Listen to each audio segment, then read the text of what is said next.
everybody knows my children. Kai is the most outgoing one. She is fearless. That attests to, I want to say how she was in pregnancy. I just was, happy about her. And I think when she was born, she just had that confidence. I was confident in where I was at. I was working. I was independent. Right. So she was birthed from confidence. Right, I was a confident woman at that time. Right, I had no fear when I had her. I wasn't afraid of being, that's looked deep, at Crystal. poorly. You know what I mean? Because I was married. You know what I mean? I'm married. Me and her daddy got the same last name. Yeah. I didn't have that fear with her. With Troy, Yeah. you know what I mean? With Troy, I'm 19. Right. I met his daddy 4 months before that. Yeah. I was ashamed because I didn't know him. Yeah. You know what I mean? You know us. We grew up in church. Yeah. That's fornication. Yeah.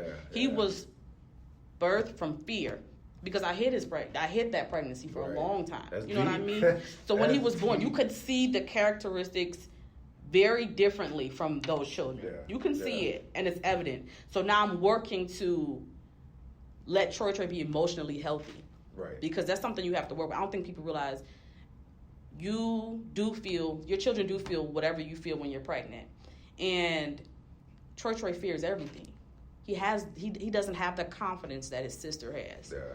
And it's not because he's not going to get it, because I'll work until I die to make sure that he's a confident person. And he's going to be emotionally healthy. But I think the fear that he has is the same fear that I have, which is not being liked, not being loved. Is he good enough? And every fear that he has, I had. Kai doesn't have that fear. Right, and it goes and it literally goes back to a root, and for you as a parent to notice that before he's able to notice that, because they, and it's crazy because we have these being 30 now. Yeah. You gotta think back when you were 19, when you were 20. You was like, no, I've been through a few things. I've seen some things growing up as a teenager. You don't know nothing. I had experiences, but the root really goes back to parents, and for those of us or those out there who are parents and who has never dealt with the issues that they had with their parents. And you come to a great home. It's not like you can come, it's a single parent thing, or it's this financial thing. There are definitely barriers and issues with class and race and having two parent homes and economic statutes and where you live. But at the same time, for those of us who, we're talking about fear, we're recognizing the fear. You have to recognize that the fear is there. But people don't want to recognize it. Because when you recognize it, you have to address it. And then you have to be vulnerable. And you have to walk through that. Yeah. And I'm telling you, like you said, that you were sick. Yeah. Like you were in your gut. Like when you talk about interviews. When I think about interviews, I remember 18 years old having an interview, actually in this very room, in this conference room. We only had the one. But had my interview here.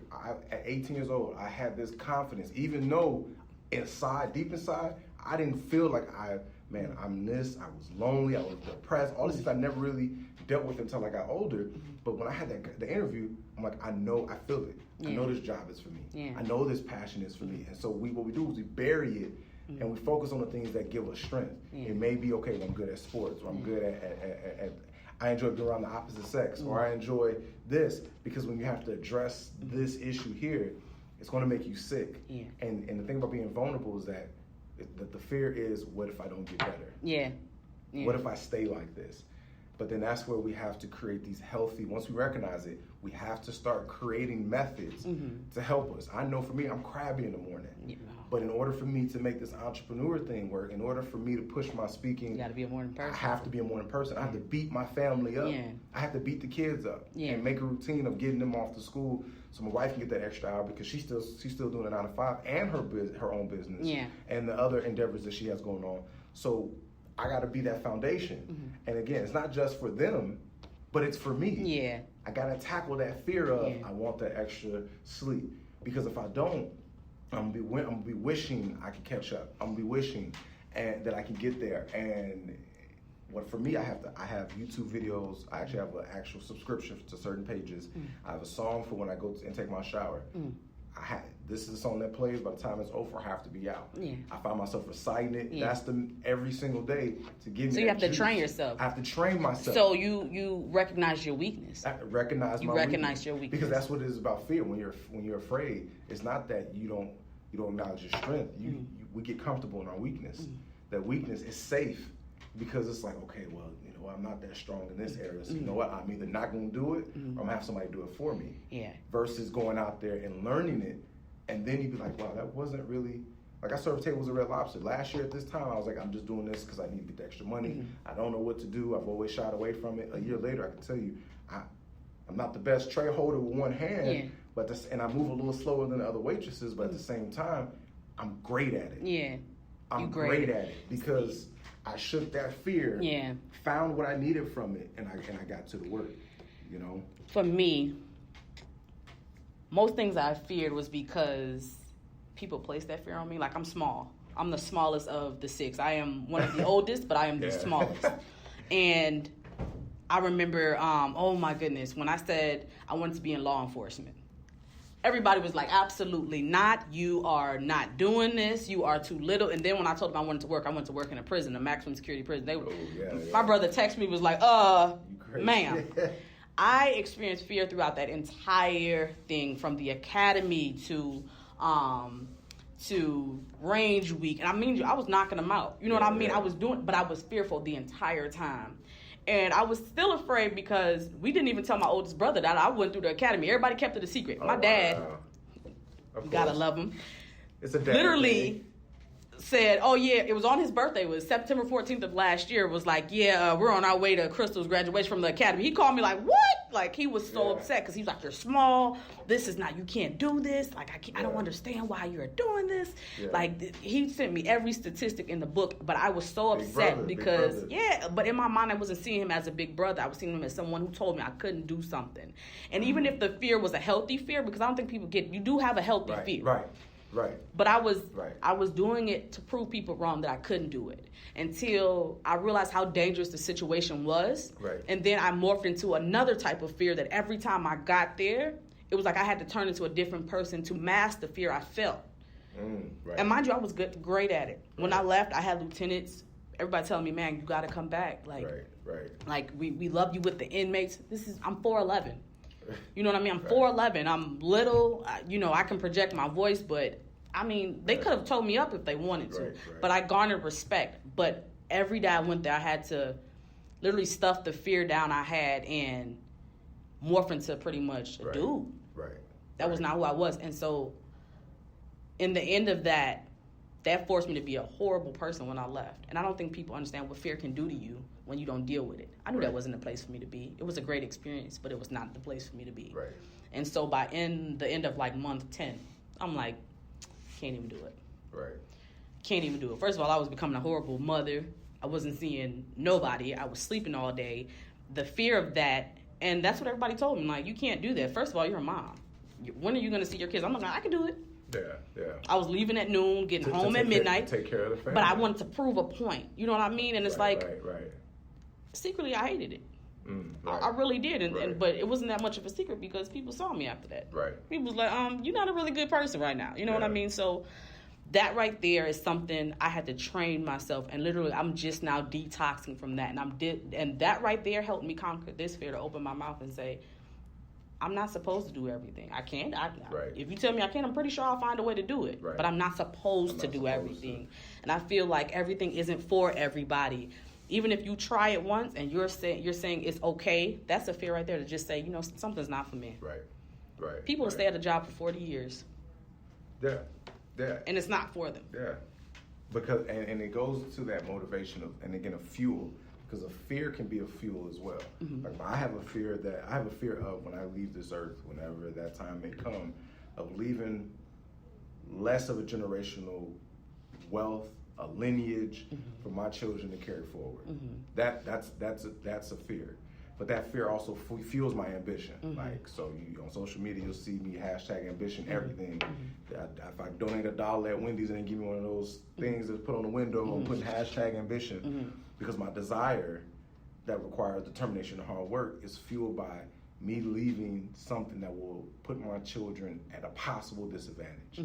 Having been a child that was born, that was raised to multiple disadvantages, not to my own doing, from parental decisions to societal changes to just the fabric of this country that we live in, that I was a victim, and I had to switch and leave the fear of being a victim. Because if I stayed a victim, I would hinder my development, and hinder my development will hinder my children's development, and and I don't knock my father. I don't knock my mother. I'm speaking from a male's perspective, but father, husband's perspective. We don't have that connection like mom. Yeah. You know what I'm saying? And so for us, we really have to grow and develop and really have the things around us to cognitively, emotionally put ourselves there. And I understand why some fathers walk away. I understand how hard it is. At the same time, because of my experience, I can't do my children like that because I know what I felt like not having my dad there. So it's a sacrifice that I have to make that from the seat that I was sitting in, that when I pass, they gotta have something. So you want that legacy? I want that. I want that legacy. I want that legacy mentally. I want them to be able to know how to talk to each other. My boys to know how to talk to a woman. How my daughter, how to be a lady, how to watch game, how to peep game, how to make their own money, how to cook for themselves. I want my boys to know how to clean for themselves. I want them to be well versed, but I also don't want them to have to struggle financially to where it's like, okay, man, I'm not even talking about holidays, but you know what? There were moments for birthdays that it was like, okay, you can't have a birthday. That was a special moment that I grew up to hate because I didn't understand the struggle that we were going through. And it wasn't my mother's fault, but it was like, since I can control my story now, I have to shake a certain fear to get to what I want. And so my fuel is that. And like you said, sometimes we'll do it because, well, you know what? They told me I couldn't do it. You know what I'm saying? I'm gonna prove them wrong, and that's pride. That's pride. But you know, we again, it goes back to that fear of wanting people to like us, wanting people to accept us. And when you get to that place where it's like, no matter what I do, I'm never good enough in some people's eyes. Once you kind of erase that and live the way that you feel that you need to live, then there's this freedom. It's freedom. See, I'm just not starting to walk in that freedom though, because I was always the screw up. I was always, the one skipping school, the one getting in fights. I was the most temperamental, the one who had a baby young, the one who I just felt like the screw up. And then it was never said, but it was just kind of like the presence there that I knew that I wasn't the best out of the six. And I think I spent a good amount of my 20s trying to make it up to my mom, and she wasn't even looking for that. You know what I mean? She wasn't even looking for it. She was just like, okay, that's life. And that's one thing she would always tell us was like, okay, you messed up. You're sorry. Let's go on date. The next day, like she doesn't even focus on your mess ups. And I think it was me who was holding myself hostage to a lot of the stuff I did. That's the same thing with secrets. Man, even with the secrets, a lot of secrets we keep is because we're afraid of what people will say when they find out. You know what I mean? Like a lot of the secrets we have, and I don't feel like you should tell everybody all of your secrets because people are just cruel. But if we as a community would stop hiding so many secrets that we're afraid of. You know what I mean? Like just simple stuff. Like we could stop so many unnecessary tragedies from molestation to